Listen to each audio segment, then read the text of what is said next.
अस्सलाम वालेकुम and welcome to जोर का जोर। आई होप आप लोग खैरियत से होंगे और अच्छे से अपना ख्याल रख रहे होंगे। Another day another show and yes, what is happening in Pakistan cricket and what is not happening in Pakistan cricket. अभी मोस्ट प्रॉब्ली शायद फ्राइडे को जो है वो सलमान नसी द चीफ द हेड सब करता धरता ऑफ PSL, उन्होंने ऐलान किया कि हाँ जी 2 टीम ज़रूर जो है वो हिस्सा बनेंगे, इन 2 एडेड वेन्यूज़ भी होंगे। सो उस हवाले से तो डिस्कशन होगी कि कहाँ बिडिंग प्रोसेस है, क्या है, कौन आ रहा है, कौन नहीं आ रहा, क्या खबरें रोटेट कर रही हैं। साथ ही साथ ODI और T20 के स्क्वाड का भी ऐलान हुआ, उसके हवाले से भी इन डेप्थ डिटेल डिस्कशन हम आने वाले टाइम पे करेंगे। माइक हेसन ने क्या कहा, माइक हेसन की प्रेस कॉन्फ्रेंस में हमें क्या क्या पॉइंटर्स जिसके सवालात के जवाब हम ढूंढ रहे थे, क्या वो जवाब मिले कि नहीं मिले, ये सारी डिस्कशन होगी हमारी आज इस प्लेटफॉर्म पे। मैं हूँ सवेरा पाशा और मेरे साथ मौजूद है फलक चौहान और हमारे साथ स्टूडियोज में मौजूद हैं Abdul Rauf Sahab, former test cricketer. Sir welcome to the show. Thank you. Video link पे हमें ज्वाइन किया इंटरनेशनल क्रिकेटर इरम जावेद ने। Iram welcome to the show. Thank you, अस्सलाम वालेकुम। वालेकुम अस्सलाम। और दूसरी तरफ हमारे साथ मौजूद हैं Hafiz Mohammad Imran, sports journalist. Welcome to the show. शुक्रिया मैडम, शुक्रिया। बिल्कुल जी। सो डिस्कशन का आगाज़ करते हैं और सबसे पहले रऊफ आपकी तरफ 2 स्क्वाड्स का ऐलान हुआ, एक ODI एक T20 स्क्वाड एंड बहुत सारी चीज़ें, बहुत सारे प्लेयर्स ऐसे जिनकी जस्टिफिकेशन नहीं मिल रही थी कि क्यों ये इस स्क्वाड का हिस्सा हो गए। कुछ प्लेयर्स को आपने रिजर्व में डाल दिया, 2 के होम सीरीज़ है, मगर शायद क्योंकि वो ट्राई नेशन भी है, 2 सीरीज़ का एक साथ अनाउंस किया ODI में भी T20 में भी, इसलिए आप सेटिस्फाइड हैं इस स्क्वाड से? देखिए, सेटिस्फाइड इससे कौन हो सकता है, क्योंकि एक पॉलिसी नहीं है इनकी, कोई गाइडलाइन नहीं है, कोई इनमें कोई विजन नज़र नहीं आ रहा है। आप बताएं तो सही कि आप जाना किसके साथ चाह रहे हैं। आप यंगस्टर्स के साथ जाना चाह रहे हैं, आप जो सीनियर्स हैं उनके साथ जाना चाह रहे हैं, आपका डेवलपमेंट प्रोग्राम कहाँ पे है, आपकी इवेल्युएशन प्लेयर्स की कहाँ पे है, जिनको आपने सेंट्रल कॉन्ट्रैक्ट दिया 2-3 माह पहले, वो कहाँ पे हैं, जिनको सेंट्रल कॉन्ट्रैक्ट नहीं दिया और उनको पार्टिसिपेट करवाया, उनको क्यों करवाया। तो काफ़ी सारी ऐसी चीज़ें हैं कि जो देखने वाली, क्योंकि सेंट्रल कॉन्ट्रैक्ट जो हमारे ज़माने वाले नहीं है कि आप 50,000 या 1 लाख रुपया सेंट्रल कॉन्ट्रैक्ट दे के जस्टिफाई कर देंगे। अब तो एक बड़ी हैवी अमाउंट आप दे रहे हैं सेंट्रल कॉन्ट्रैक्ट की, और फिर उसमें डिफरेंस इसलिए आ जाता है कि आप जो डोमेस्टिक है, डोमेस्टिक की आप फीस दे रहे हैं, आप साहब कितनी 30,000 40,000 रुपया एक मैच की फर्स्ट क्लास की फीस दे रहे हैं। फीस इतनी है। हाँ, फीस इतनी है, और जो सेंट्रल कॉन्ट्रैक्ट 7-8 हज़ार रुपये डेली बनता है जो खेल रहा है जी, और 40-50 लाख रुपए आप मंथली दे रहे हैं सेंट्रल कॉन्ट्रैक्ट का, और फिर उनको आप जस्टिफिकेशन आपकी क्या, आप उनको खिला क्यों दे रहे। शादाब खान B कैटेगरी में है जी, किसी स्क्वाड में है आपके फिट इन, मेरे ख्याल से अभी तक तो सेंट्रल कॉन्ट्रैक्ट क्यों दिया गया उसको, कौन सी मजबूरी थी, क्या प्रॉब्लम थी आपके पास कि आपने किसकी सिफारिश पे उसको सेंट्रल कॉन्ट्रैक्ट दिया। हसन अली सेंट्रल कॉन्ट्रैक्ट की B कैटेगरी, कितने फॉर्मेट वो खेलेगा पाकिस्तान से, एक भी नहीं। एक आपने उसको मैच खिलाया, यानी कि आपने जो आप एशिया कप में आपने उसको एक मैच भी नहीं खिलाया। एशिया कप से पहले जो आपके एसोसिएट्स टीम के साथ मैचेस हुए हैं, जिसमें UAE थी या ओमान वगैरह की टीमें थी, उसमें आपने शायद एक आध मैच उसको खिलाया, परफॉर्मेंस नहीं हुई, आपने बाहर निकाल दिया। अब वो किसी स्क्वाड का हिस्सा नहीं है, टेस्ट स्क्वाड में साथ रखा, ज़बरदस्ती साथ रखा, अब वहाँ से भी उसको टर्मिनेट कर दिया गया। अब वो 1 साल तक किसी स्क्वाड का हिस्सा नहीं रहेगा, लेकिन सेंट्रल कॉन्ट्रैक्ट की B कैटेगरी में इतना पैसा लेगा जो आपका फर्स्ट क्लास का टॉप प्लेयर जो बैटिंग में, बॉलिंग में, हर जगह पे परफॉर्म करके उसका मेरा ख्याल है कि 50वां हिस्सा भी नहीं ले सकता जी पूरे साल का, वो आप इन दोनों को देंगे, और वो दोनों कोई क्रिकेट नहीं खेलेंगे। आपने इसको अल्लाह सबको ऐसी नौकरी दे जी, अल्लाह सबको ऐसी नौकरी दे। आप देखें ना कि आप बैठे रहे और आपके अकाउंट में पैसे आते रहे। इससे आसान एक नौकरी आपको बताता हूँ, आप वो भी ले सकती हैं।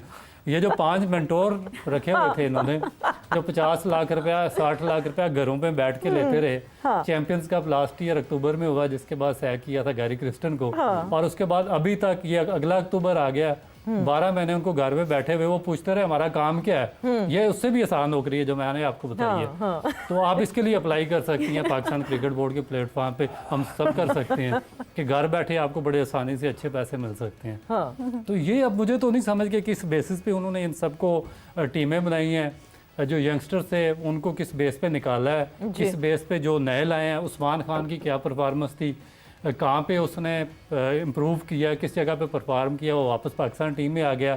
बाबर आजम ने अपना कौन सा स्ट्राइक रेट बेहतर किया जिसकी बिना पे उसको दोबारा T20 टीम में डाल दिया, या और कौन सा लाए हैं प्लेयर, उसका बताया, मैं आपको उसका भी बता देता हूँ सारा। और जो जिन के एडिशन हुआ है वो बिल्कुल अभी हम फर्दर ऑन इस पे और डिटेल डिस्कशन। फ़खर जमान हमें दिख रहे हैं रिटेन्ड प्लेयर्स में, चले जी रेस्ट करवाया फ़खर को शायद कि जी अच्छा, लेकिन वो एक अच्छा करवाया इसलिए कि उसका जो कोच माइक हसन ने बताया रीज़न, वो एक सॉलिड रीज़न है कि उसने कहा कि मैं अपनी थोड़ी सी टेक्निक इंप्रूव करना चाहता हूँ, थोड़ा सा डोमेस्टिक में जाना चाहता हूँ, और फर्स्ट क्लास खेल भी रहा है। चले ये जस्टिफिकेशन आ चुकी है कि वो एक नॉर्मल आपकी सीरीज है उसमें उसको रेस्ट दे दिया। हाँ चले कुछ तो ट्रेंड चेंज हो रहा है कि हाँ जी सीनियर्स को एटलीस्ट रेस्ट करवा के कहा जा रहा है आप डोमेस्टिक में जाएं और अपनी परफॉर्मेंसेस पे काम करें। इरम आपकी तरफ मैं आती हूँ बिकॉज पूरा कोरम जो है वो कंप्लीट हो गया है। वैसे तो खैर जब जिस वक्त जो है इंडिया ने न्यूजीलैंड को शिकस्त दी थी उसी वक्त कोरम कंप्लीट हो गया था। टॉप 4 हमारे सामने हैं और टॉप 4 से सबसे पहले तो सीधा मैं आपसे पूछूंगी टॉप 2 क्या होने चाहिए?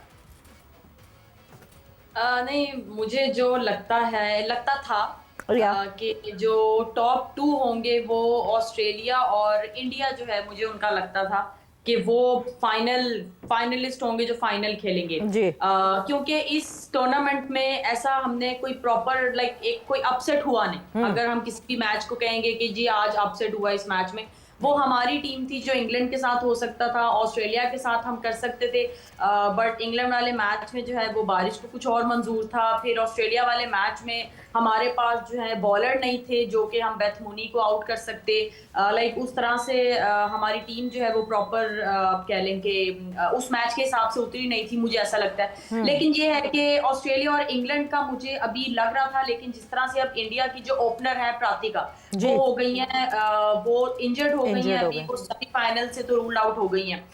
लेकिन ये है वहां से मुझे थोड़ा सा लगता है कि इंग्लैंड जो है इंडिया जो है अब वो स्ट्रगल करेगी बैटिंग में, और ऑस्ट्रेलिया आपको पता है कि वो नंबर 1 टीम है, वो किसी वजह से नंबर 1 है। उन्होंने किसी को भी आसपास भी नहीं लगने दिया, उन्होंने दिखाया है। उनकी जो बेंच में भी जो प्लेयर्स बैठे थे जब उनको मैचेस मिले हैं उन्होंने भी सेंचुरीज की हैं। जो बॉलर है, बॉलर नीचे से आके बैटिंग कर रहे हैं, जहां पे जिसको जो रोल दिया जा रहा है, वो चाहे बैटर है चाहे बॉलर है, वो अपना प्रॉपर जो है वो अपना पूरा जो है वो अपने रोल के साथ इंसाफ कर रहे हैं। तो ऑस्ट्रेलिया किसी वजह से नंबर 1 है, तो लेकिन अब ये है कि इंग्लैंड ऑस्ट्रेलिया का जो है वो हमें फाइनल देखने को मिलेगा। लेकिन ये जो टॉप 4 है यही एक्सपेक्टेशन हम यही एक्सपेक्ट कर रहे थे कि यही होंगी। हाँ, न्यूजीलैंड को देख सकते थे, लेकिन मुझे लगता है साउथ अफ्रीका ने जो है ये पूरा टूर्नामेंट बहुत अच्छा खेला, तो ये 4 जो टीम्स आई हैं टॉप 4 में, तो ये ठीक आई। यू टॉक अबाउट न्यूजीलैंड और हम कैसे भूल सकते हैं Sophie Devine. What a wonderful career, long career, और जितना सर्व किया वाइट फर्न्स को सोफी डिवाइन्स ने वो कोई किसी से ढका छुपा नहीं है। Anything that you like to add on to that? बिल्कुल, सोफी की बात करें, उसके साथ खेला भी है, उनसे मुलाकात भी काफ़ी हुई है और उनसे बैटिंग के हवाले से बहुत सी टिप्स लिए हैं। वो बहुत एज अ पर्सन बहुत अच्छी है और वो हेल्प करती है, चाहे वो आप वो अपनी टीम की उसकी प्लेयर हो या आप उसकी टीम के नहीं हो, अगर आप उससे बात करोगे वो थोड़ा फनी भी है और बड़ा माहौल को बड़ा लाइवली सा रखती है और आपको अच्छा मशवरा देती है, अच्छी टिप्स देती है क्रिकेट में। जितना भी उसके साथ क्रिकेट खेली है और जिस तरह से उसने क्रिकेट खेली है, उसकी क्रिकेट देख के ही उसकी क्रिकेट को देख के, उसकी बैटिंग को स्पेशली देख के, जिस तरह से हम लड़कियों ने सीखा है, इवन पाकिस्तान हो, इंडिया हो, कोई भी किसी भी टीम की लड़कियां, बांग्लादेश, उन्होंने उसकी बैटिंग से बहुत, स्पेशली बैटर्स ने बहुत उसकी बैटिंग से सीखा है। जिस तरह से वो हिटिंग करती हैं और जिस तरह एक प्रॉपर क्रिकेटिंग शॉट्स में जो प्रॉपर हिटिंग करती हैं, मैंने उनकी एक चीज बहुत उस चीज को कोशिश की कि मैं अपनी बैटिंग में लेके आऊं। जिस तरह उनकी हेड पोजीशन होती है और जितना वो बैलेंस में रह के वो हिटिंग करती हैं और प्रॉपर इन क्रिकेटिंग शॉट्स।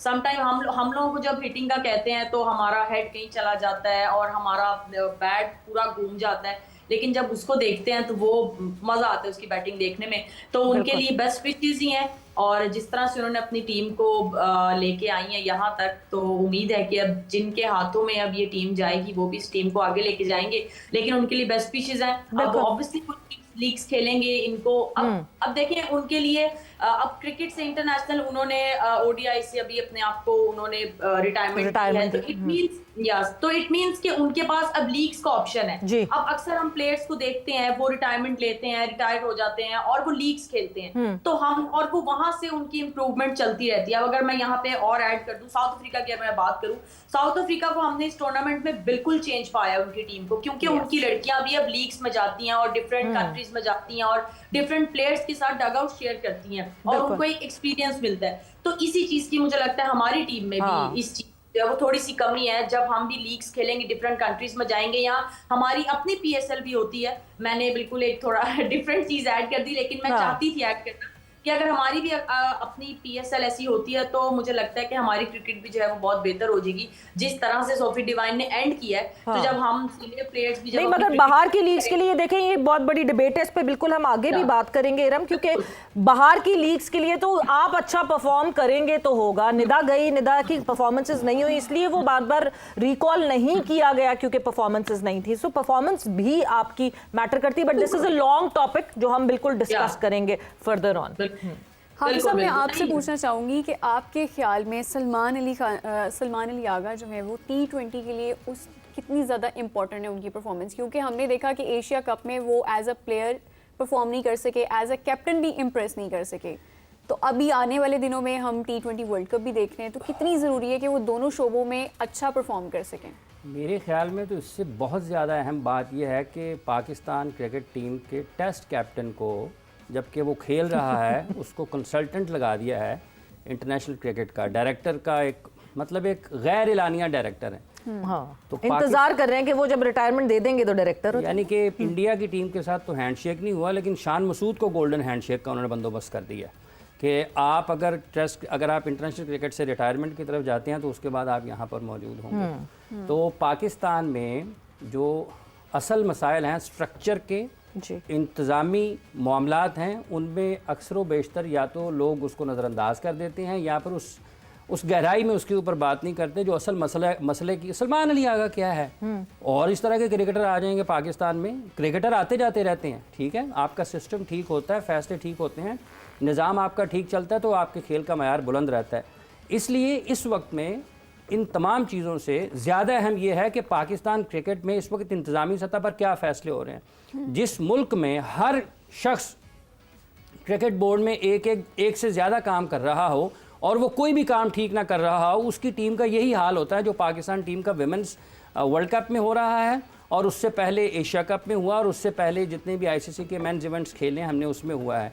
तो इस वक्त ये तो लगता है कि शायद ये पीसीबी कम और एमसीबी ज़्यादा बन गया हुआ है कि जिस अंदाज में पाकिस्तान की क्रिकेट को चलाया जा रहा है, इस तनज़ली की, इस जवाल की और इस सारी चीज़ों में जब आप ये देखते हैं कि यार ये डायरेक्टर है, ये कंसल्टेंट है इंटरनेशनल क्रिकेट का, ये सामने वाले डायरेक्टर से पूछेगा भाईजान इधर बैठे ज़रा मुझे बताएं मुझे डी कैटेगरी में कैसे ले आए थे आप, ठीक है।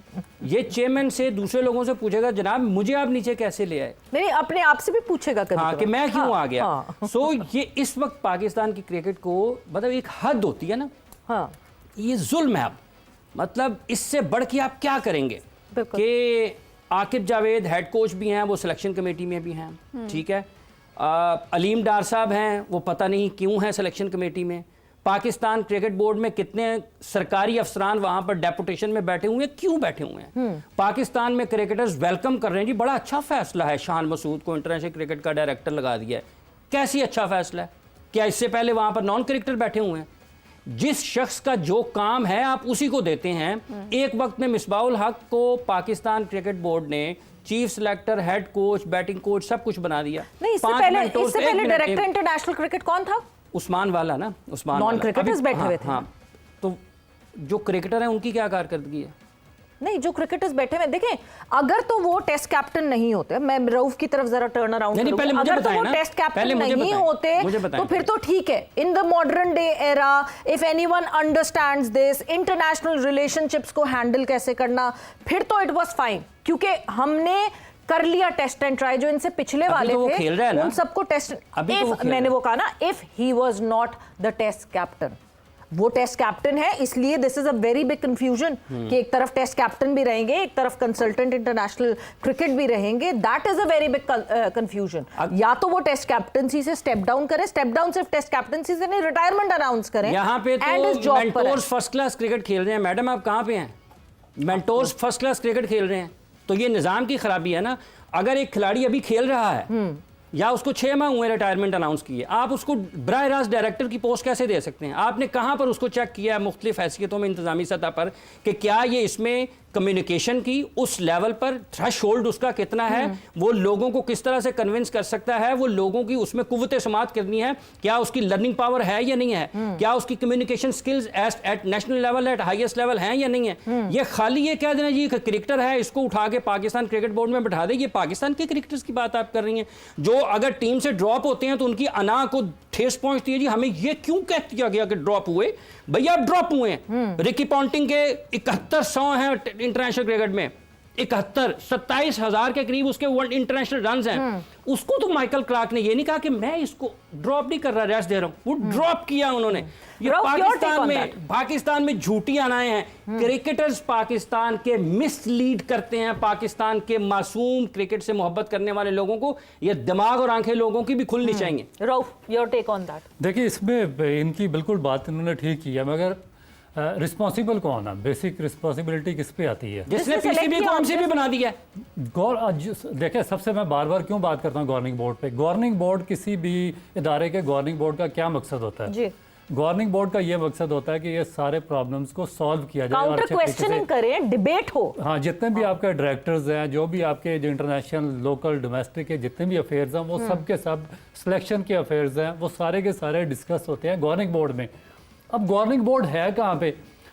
कोई क्रिकेटर ये नहीं कहता, जिस तरह हाफिज साहब बात कर रहे हैं कि मुझे लगा दें, तो आप उसको कैसे लगा सकते हैं? मैं आज कहता हूं जी मैंने ये किया हुआ, मुझे आप लगा दें। हाँ। कैसे अब पाकिस्तान क्रिकेट बोर्ड मुझे लगा सकता है जब तक पूरी जो आपका गवर्निंग बोर्ड है जिसने सारी जिंदगी फास्ट बॉलिंग नहीं की ना, वो पाकिस्तान क्रिकेट बोर्ड में अकेडमी में बैठ के जिनकी 800 विकेटें हैं उनको बता रहा है कि लैंडिंग फुट क्या होता है। बस जिसने 800 आउट कर लिए उसको उसने बगैर लैंडिंग फुट के कर लिए 800 आउट। अब इशू ये है कि आपने जो अपना इदारा उसका बेड़ा गर्क कर दिया हुआ है। देखिए जब आप इदारे कैसे तबाह होते हैं? जब आप उनके गवर्निंग बोर्ड को ख़त्म कर देते हैं, जब आप वहाँ पे अपना वन मैन शो कायम कर देते हैं, आप अपनी मर्जी के लोग गवर्निंग बोर्ड में ला के देते हैं। देखिए जो रीजन्स और ये रऊफ साहब मुल्तान की तरफ से खेलते थे जी, बावजूद कारकर्दगी के इनका पाकिस्तान के लिए नाम नहीं आ रहा था। इनके रीजन के जो गवर्निंग बोर्ड के प्रेसिडेंट, जो इनके रीजन के प्रेसिडेंट थे, वो गवर्निंग बोर्ड थे में उन्होंने अजाब किया हुआ था सबको कि इस हमारे लड़के का ये टॉप परफॉर्मर है, पाकिस्तान की टीम में नाम क्यों नहीं आता। आज 4 रीजनल प्रेसिडेंट है पाकिस्तान क्रिकेट बोर्ड के जो गवर्निंग बोर्ड में है। Asian, Bradman, Zaheer Abbas Pakistan cricket board के गवर्निंग बोर्ड में शामिल हैं। तो इनसे पूछे ना सबसे, वो तारिक सरवर साहब, वो दूसरे वो जो एजेके के हैं, वो डीएमजी के हैं, वो डीएम जमाली के, वो लाड़काना के, ये तो झंडे उठा के बाहर मुजाहरे कर रहे होते थे कि पाकिस्तान में क्रिकेट तबाह हो रही है। आज क्या दूध और शहद की नहरें बह रही हैं। और देखिए गवर्निंग बोर्ड बनाया कैसे हुआ है इन्होंने? गवर्निंग बोर्ड बनाया हुआ है कि जो आपके 4 रीजन्स हैं जहाँ से क्रिकेट की नर्सरी आती है, एक है आपका कराची, लाहौर है, सियालकोट है, फैसलाबाद है या मुल्तान है। कितने बंदे हैं? सिर्फ एक कराची का बंदा, बाकी किसी बंदे की कोई गवर्निंग बोर्ड में रिप्रेजेंटेशन नहीं। कराची वाला भी नहीं है, कराची वाला भी नहीं, कराची वाले भी नहीं है कौन? डेरा मुराद जमाली, आजाद कश्मीर, लाड़काना। यार ये गवर्निंग बोर्ड और जहीर अब्बास साहब की बहुत बड़ी खिदमात है, मैं उनको एडमायर करता हूँ। पाकिस्तान के एशियन ब्रेडमैन रहे, 100 सेंचुरियाँ उनकी, मगर हर चीज़ की एक लिमिट होती है, हर चीज़ की एक एज होती है। उस एज में यहाँ पे आपने गवर्निंग बोर्ड में आपने पूरे पाकिस्तान की जो 24 करोड़ अवाम है उसको देखना है। आपने जो लाखों क्रिकेटर्स हैं, 64,000 क्लब क्रिकेटर्स हैं, उनके हुकूक की देखभाल करनी है। आपको यहाँ पे एक्टिव बंदा चाहिए 50 साल से कम उम्र का, जिसकी फिंगरप्रिंट्स पे सारा पाकिस्तान हो। आप वहाँ यहाँ पे उसको बिठाएं के बजाय कि आप एक 85 साल के बंदे को यहाँ पे गवर्निंग बोर्ड में आप डाल देते हैं, तो वो कैसे वो क्वेश्चन पूछेंगे? उनको तो इस एज में ठीक है, जो हमारे टॉप क्लास प्लेयर्स हैं जिनकी वजह से पाकिस्तान की क्रिकेट यहाँ पे पहुंची है, आप उनके वज़ाइफ मुकर्रर करें। उनको जिस तरह इंडिया में, ऑस्ट्रेलिया में, बाकी कंट्रीज़ में उनको वजीफे दिए जाते हैं, तनख्वाहें दी जाती है, उनको उनकी वेलफेयर का ख्याल रखा जाता है, इस तरह यहाँ भी पाकिस्तान क्रिकेट बोर्ड रखे। मगर जो आपने एक्टिंग बंदा गवर्निंग बोर्ड में रखना, वो तो बहुत ही ज़्यादा एक्टिव होना चाहिए। उसके तो पूरे पाकिस्तान क्रिकेट के मामला फिंगरप्रिंट्स भी होने चाहिए। 4-5 रीजन के बंदे आपने वो रखे हुए जिनको पता ही नहीं। अच्छा ये तो डिबेट है, नहीं ये तो एक मिनट साहब, ये तो डिबेट है। अब देखिए, मैं अभी जहां से हमारी बात शुरू हुई थी, मैं पहले उस पे आपका पॉइंट ऑफ व्यू चाहती हूँ। एक प्लेयर ठीक है, वो अभी टेस्ट कैप्टन है, अगर तो वो टेस्ट कैप्टन से स्टेप डाउन करता है एंड अगर वो इस पोजीशन पे आता है, would this be the right decision? Because इससे ही तो पिछली लौट है जो मुसलसल घूम घूम के आ रही है, ये इससे ही पिछली लौट है ना, मिसबाउल हक, मोहम्मद हफीज, फिर सरफराज अहमद, शोएब मलिक, यही वो घूम घूम के आ रहे थे ना। तो अगर हमने नई लौट की तरफ मूव ऑन करना है, to make decisions and to make good decisions for this stand, this part जहां पे इंटरनेशनल क्रिकेट की हम बात करते हैं, उस्मान वाला साहब ने क्या कर दिया? हमारा एफटीपी हमें दिख रहा है, रमीश राजा साहब, और उस वक्त क्या हालात हुए हैं हमारी एफटीपी में, टेस्ट मैचेस काट काट के हमने T20s बढ़ा दिए हैं। अगर ये डिसीजन इस पॉइंट पे अभी आया है, what do you say about that? देखिए इसमें बैकग्राउंड में जाना पड़ेगा ना कि आपने किस बेस पे उसकी अपॉइंटमेंट की है। उससे पहले एक बंदा आपका 4 साल 15 रन की एवरेज पे खेलता रहा है। 15 रन की एवरेज पे 20 टेस्ट मैच आपका कैप्टन खेला 15 रन की एवरेज पे। क्या इस पे कोई काउंटर क्वेश्चन है आपका? क्या उसकी 15 रन से ज़्यादा की एवरेज थी? उसकी 15 या 16 रन की एवरेज थी और वो 20 टेस्ट मैचेस खेला है। किसी ने उसको साइडलाइन नहीं किया ना। यहाँ पे आपका जो हर साल परफॉर्म करता रहा है उमर सदीक, किसी ने उसको रिप्लेस नहीं किया। आपका वो जो मुल्तान का है वो लड़का, वो हर साल परफॉर्म करता रहा, नई रिप्लेसमेंट पे आबद अली परफॉर्म करता रहा, नहीं रिप्लेस हुआ। उसके बाद ये टेस्ट कैप्टन रहा, 14 मैचेस में से 10 टेस्ट मैचेस पाकिस्तान आ रहा है। पाकिस्तान की हिस्ट्री का बदतरीन टेस्ट कैप्टन रहा है ये। बिल्कुल। बांग्लादेश जैसी टीम जो कभी सोच भी नहीं सकती थी, हम खेलते होते थे कि बांग्लादेश पाकिस्तान में कभी एक टेस्ट मैच भी जीतेगा, वो इसकी कैप्टनसी में पाकिस्तान के अंदर वाइट वॉश करके आपकी अपने क्रिकेट बोर्ड ने उसको कैटेगरी ए से कैटेगरी बी में नहीं, कैटेगरी सी में नहीं, कैटेगरी डी में उसकी क्या उसको कहते हैं डिमोशन की है। साहब कता कलामी की माजरत, क्रिकेट बोर्ड के इश्यूज पे मजीद भी डिस्कशन करेंगे, लेकिन यहाँ वक्त हुआ है शॉर्ट ब्रेक का। We will be right back.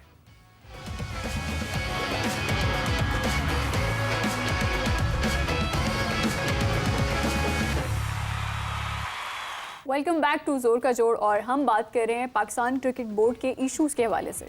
बिल्कुल जी, इश्यूज ही इश्यूज, मगर ये कि कल से शुरुआत हो रही है द T20 सीरीज़ और साउथ अफ्रीका के अगेंस्ट T20 सीरीज़ खेलनी है पाकिस्तान ने। सबसे तो पहले एक अच्छा फॉरवर्ड स्टेप ये कि जनरली पाकिस्तान आपको नहीं दिखता अवेयरनेस कैंपेन्स में, मगर this time around pink Jersey कल पहनी जाएगी और उस पिंक जर्सी में जो है वो T20 मैच जो है वो हमें खेलते हुए दिखेंगे अपने प्लेयर्स। बट जहाँ T20 टीम की बात कर रहे हैं, ऑब्वियसली नाम चेंज, जिस तरह आपने बाबर की भी बात की कि कहाँ परफॉर्मेंस देखी जहाँ बाबर की वापसी हुई, वाई आपको अगर परफॉर्मेंस पे हटाया गया था तो there should be a reason कि आपको वापस क्यों लाया गया। बट क्या रीजनिंग माइक हेसन ने दी जब प्रेस कॉन्फ्रेंस की, क्या बात है भाई। बाबर की तो हम बिल्कुल बात करेंगे, मगर उससे पहले मैं तो वहीं अटक गई वो सोचते हुए कि उस्मान खान स्पिन बहुत अच्छा खेलते हैं, अचानक से कैसे पता चल गया माइक हेसन को? मतलब हम जो स्पिन खेलने एशिया कप जा रहे थे और जिसमें हमें पता था कि स्पिन ही स्पिन होनी है, तो अच्छे स्पिन खेलने वाले जो हैं वो प्लेयर्स हमारे पास होने चाहिए, उस वक्त क्यों ख्याल आया ये इनको अचानक से ख्वाब आया कोई?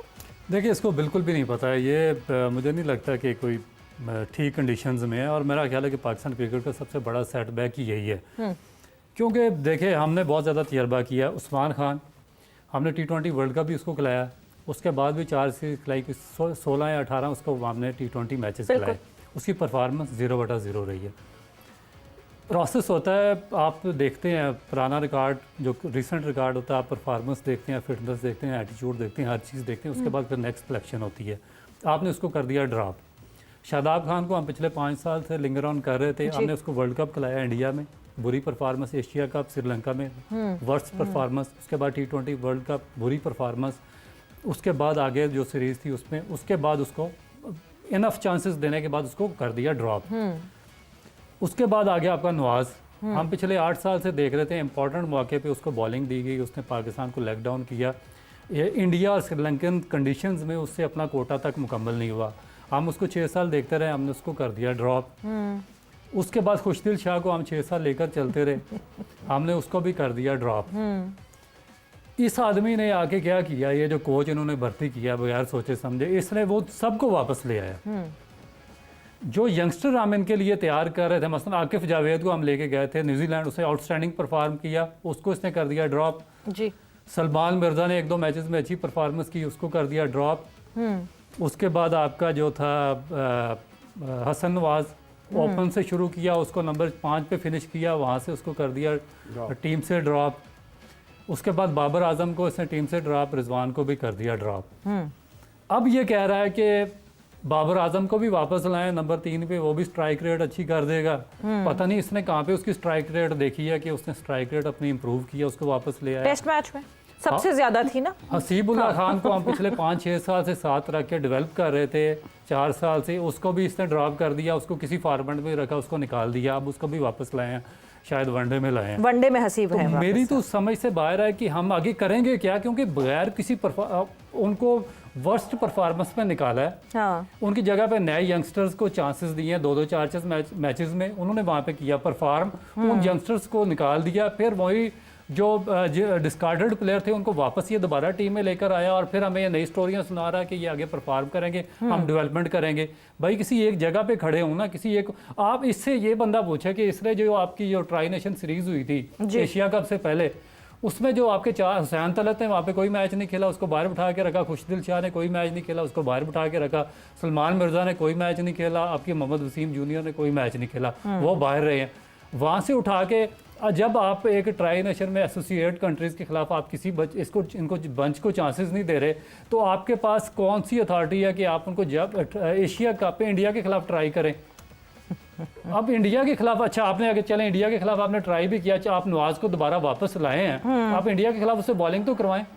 उसने उसको एज ए ऑलराउंडर खिलारा, और उसने 1 ओवर इंडिया के खिलाफ जो आपका मैच जिस पे आपने 10 साल इन्वेस्ट किया, वो इंडिया के खिलाफ 1 ओवर 1 बॉल तक नहीं कर सका उस मैच में। जी। मोहम्मद हारिस को ये वापस लाए थे, हसीबुल्ला खान वगैरह, रिजवान सबको बाहर निकाल के, हसीबुल्ला खान को इन्होंने वहाँ पे उसके हारिस को एज ए बैट्समैन खिलाया, और हारिस को 9वें नंबर पे बैटिंग करवा रहा है। तो मुझे बताएं कि मुझे तो इस आदमी का मुझे ज़हनी तवाज़ुन नहीं ठीक नजर आ रहा है। कोच साहब जिसके अभी चंद हफ्ते पहले गुजरे हैं, पाकिस्तान ने, हर किसी ने माइक हैसन का माइक उठाया हुआ था, बदल देगा पाकिस्तान की क्रिकेट माइक हैसन। आप समझ बूझ उसकी अंदाज़ा लगा लें कि मोहम्मद हारिस के बारे में कप्तान पाकिस्तान T20 फॉर्मेट सलमान अली आगा, जिनका भी फलक ने सवाल किया कैसी कारकर्दगी रहेगी, अल्लाह करे कि एशिया कप वाली ना हो, कि सलमान अली आगा ने कहा कि मोहम्मद हारिस तो सेक्रीफाइस कर रहा है नीचे खेलने पे, और ये यहाँ पे क्या कह रहा है उसके बारे में कि उसको तो बड़ी बेहतरी की ज़रूरत है। तो किस बयान को ठीक माना जाएगा? क्या उसकी कुर्बानी का बयान गलत था, या ये जो उसकी यहाँ पर ये उसकी कारकर्दगी के बारे में बात कर रहा है? नहीं, चेयरमैन साहब का ट्वीट भूल गया। नहीं चेयरमैन साहब ने ट्वीट की कि सपोर्ट करें। जी इम्पोर्टेंट बात बताऊं, वजह यह है कि जब ये लोग काम करते हैं ना वेस्टर्न कंट्रीज में जाके, न्यूजीलैंड में, ऑस्ट्रेलिया में, वहाँ पे इनको रखा जाता है एक लिमिट के अंदर, भाई ये हमारा रोड मैप है, ये हमारा फ्यूचर प्लान है, इस पे आपने चलना है, ये बंदे हैं उनको आपने एडजस्ट करना है, इस तरह लेके चलना है। यहाँ पर पाकिस्तान में आते हैं रोड मैप ही नहीं है ना, इनका रोड मैप ना, फ्यूचर प्लान ना रोड मैप को पिछले डिस्कार्डेड 10 साल वाले उठा के लाते हैं, जो यंगस्टर्स होते हैं उनको निकाल देते हैं, फिर उनको निकालते हैं, फिर दोबारा तजर्बे शुरू करते हैं। ना इनको कोई पूछने वाला है यहाँ पे पाकिस्तान में, ना इनको कोई बताने वाला, ना इनसे कोई ना रोड मैप है, ना अकाउंटेबिलिटी है। इरम, आप क्या ऐड इन करना चाह रहे हैं? मैं ये ऐड करना चाह रही थी कि हम लोगों का मसला ही यही है। मुझे फखर जमान का इसलिए है कि चलें वो अगर उन्हें खुद अपनी थोड़ी टेक्निक पे वो काम करना चाह रहे हैं, या कोच की कहने पे वो करना चाह रहे हैं। ये भी ना मुतनाज़ा बयान है, इसकी ये भी गलत भी हो सकता है। ये किसी को अगर वापस लाना हो, उसको 35 साल की उम्र में टेक्निक पे काम करना है। हाँ, अब मेरा यही कहना है कि हमारा मसला यही है कि जब हम टेक्निक सही करने चले जाते हैं ना, तो हम जितने होते हैं हम उससे भी फारिग हो जाते हैं। अब एक प्लेयर है, अगर वो स्कोर कर रहा है उसी टेक्निक से, अगर वो पाकिस्तान के लिए स्कोर कर रहा है, तो क्या वो गलत है? एट द एंड तो स्कोर देखा जाता है। एट द एंड आपने पाकिस्तान के लिए कितने मैचेस जितवाए हैं पाकिस्तान को, वो देखा जाता है। अगर वो इस टाइम पे अपनी टेक्निक को सही करने चले गए, तो सॉरी टू से मुझे लगता है फिर पूरी टीम को ही जरूरत है टेक्निक सही करने की। और लेकिन ये है कि फखर जमान को मैं चाहती थी कि वो T20 में होते। हाँ, अगर आपने रेस्ट करवाना था या किसी की टेक्निक पे काम करना था, तो आप साइम अयूब को रेस्ट करवा सकते थे। आप उनको रेस्ट करवा के या उनको आप मैचेस में भेजते कि वो डोमेस्टिक खेले और फखर जमान को आप टीम में रख सकते थे, लेकिन सर अब्दुल रऊफ भी बैठे हैं और इमरान भाई भी बैठे हैं, तो ये बता सकते हैं मुझे कि अगर आपकी टेक्निक इतनी सॉलिड नहीं है लेकिन आप पाकिस्तान को मैचेस जितवा रहे हैं और स्कोर कर रहे हैं, क्या ये गलत है? उसकी तो टेक्निक ही अपनी है, वो तो मुनफरिद खिलाड़ी है, उसके साथ तो टेक्निक मतलब आपने टेक्निक सही करवानी थी या किसी के लिए जगह बनवानी थी? जगह बनवानी थी जी, बिल्कुल जगह बनवानी थी। ये बिला वजह उसके आप उठा के तो देखें जो उसने आखिरी 8-10 मैचेस खेले हैं पाकिस्तान के लिए, उसने T20 फॉर्मेट में रन्स किए हैं। यही मसला है कि जब शान मसूद का जिक्र हुआ है, उनकी कारकर्दगी के हवाले से अब्दुल रऊफ साहब ने भी बात किया, क्या शान मसूद वकार यूनुस से ज़्यादा कामयाब क्रिकेटर हैं? क्या शान मसूद आकिब जावेद से ज़्यादा कामयाब क्रिकेटर हैं? क्या शान मसूद मिसबाउल हक से ज़्यादा कामयाब क्रिकेटर हैं? इसी तरह से क्या सकलैन मुश्ताक से क्या वो सरफराज अहमद से, शोएब मलिक से ज़्यादा कामयाब क्रिकेटर हैं? नहीं है। उनकी क्रिकेट इनसे बहुत कम है अगर आप कारकर्दगी के मयार को देखते हैं। तो अगर ये लोग कामयाब नहीं हो पा रहे हैं तो एक शान मसूद को हम कैसे कह देंगे ये आते साथ सब कुछ बदल देगा? वही डायरेक्टर्स की एक फौज जफर मौज है जिसने पाकिस्तान क्रिकेट के ऊपर पर्दे डाले हुए हैं सारे के सारे, और उनका एक कब्जा है। उनकी मौजूदगी में सिस्टम आपका ख़राब है। ये सारे का सारा सिस्टम जो इस वक्त पाकिस्तान क्रिकेट बोर्ड में निहायत आप निचली सतह पर उसको देख रहे हैं, जो आपकी इस वक्त फर्स्ट क्लास क्रिकेट में कमेंट्री हो रही है, वो कमेंट्री कम कॉमेडी ज़्यादा है, और वो पाकिस्तान क्रिकेट का नक्शा पूरी दुनिया को बता रही है कि कोई चेक लिस्ट किसी जगह पर है नहीं। इसलिए जिसको आप मर्जी लगा दें, अजहर क्या कम क्रिकेट खेली है उन्होंने, असद शफीक क्या कम क्रिकेट खेली है, अलीम डार क्या कम अंपायरिंग की है उन्होंने?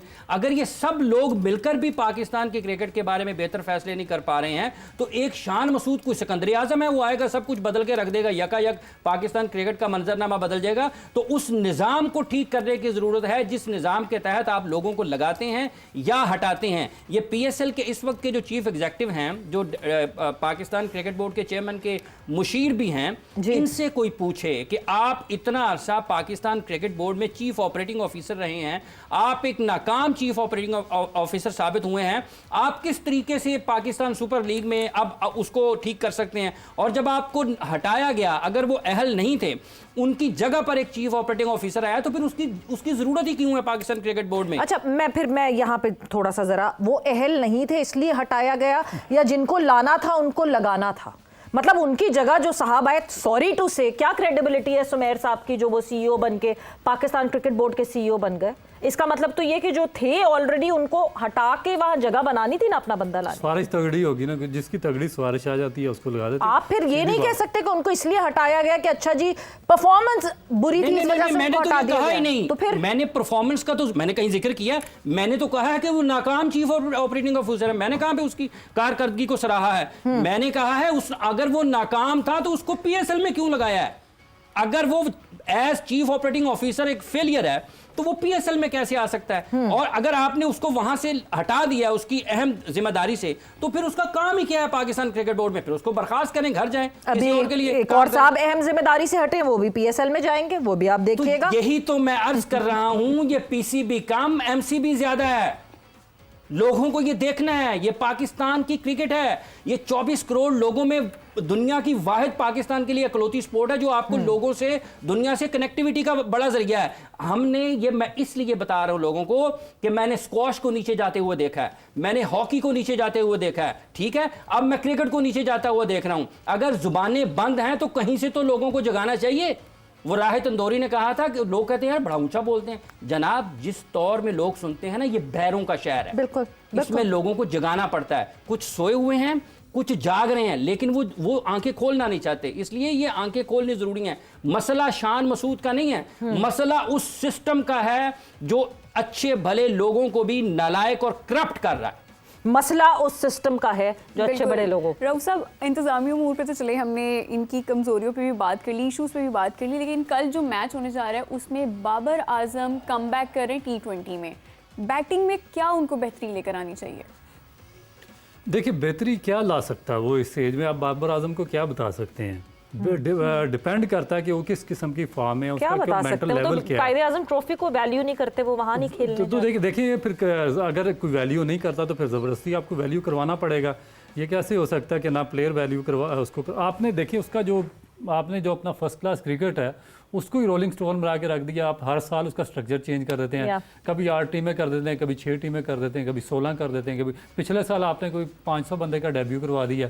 इस साल आपने 6 टीमें कर दी, पिछले साल आपने कुछ इसमें फिर हंटिंग ग्राउंड हो गया था पिछले साल, कायदे आजम ट्रॉफी, चैंपियंस कप वाह वाह वाह हो गया था कि चैंपियन, पिछले साल उन्होंने कहा चैंपियंस कप एक बहुत बड़ा हम इसमें कोई इनोवेशन कर रहे हैं, और अब इस दफा चैंपियंस कप ही खत्म हो गया। हाँ। उसके बाद फिर आप साहब उसका भी साइकिल पूरा नहीं हुआ, उसका 4 डे टूर्नामेंट कुछ भी नहीं हुआ उसका, उसका 4 डे टूर्नामेंट ही नहीं हुआ। जहाँ पे आपको 4 डे करवाना चाहिए वहाँ पे आप T20 करवा देते हैं, जहाँ पे T20 करवाना चाहिए वहाँ पे 1 डे करवा देते हैं। 1 डे आपसे इवन के जो अंडर 19 बच्चों का, जहाँ पे आपकी पूरी क्रिकेट की बेस लाइन खड़ी होती है, जो स्ट्रक्चर पूरा आपकी इमारत खड़ी होती है आपके अंडर 19 पे, वो पिछले साल नहीं हुआ। पता नहीं किसके बच्चे को खिलाना था इन्होंने पिछले साल की परफॉर्मेंस पे, क्योंकि एक मैच हुआ था लास्ट ईयर अंडर 19 का, एक मुल्तान का लड़का था, उसने 200 कर दिया एक मैच में।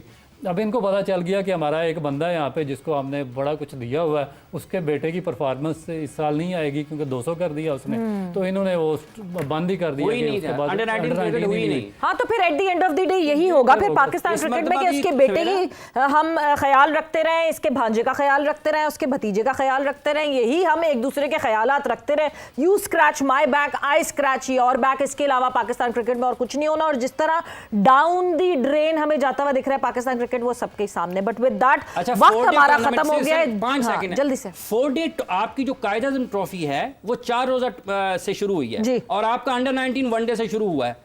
आप लगता ये है कि इस मरतबा उन्होंने 3 डे टूर्नामेंट कराना ही नहीं, अगर वो 4 डे था तो उसको 3 डे से शुरू होना चाहिए। क्यों जी रफ साहब? उसूल यही है, इसी तरह करवाना चाहिए। बट कौन डिसाइड और कौन है उस हेल्म पे जिसको पता है कि किस तरह डिसाइड करना है। बट विद दैट हम जितनी बातें कर लें, वक्त मुझे लगता है कि हमें पूरा दिन चाहिए to talk about this. But thank you आप लोग का बहुत बहुत शुक्रिया for joining in. Thank you Iram for joining in, बहुत बहुत शुक्रिया। सवेरा पाशा को और फलक को इजाजत दीजिए, अपना बहुत ख्याल रखिएगा। टेक केयर, बाय बाय, अल्लाह हाफिज।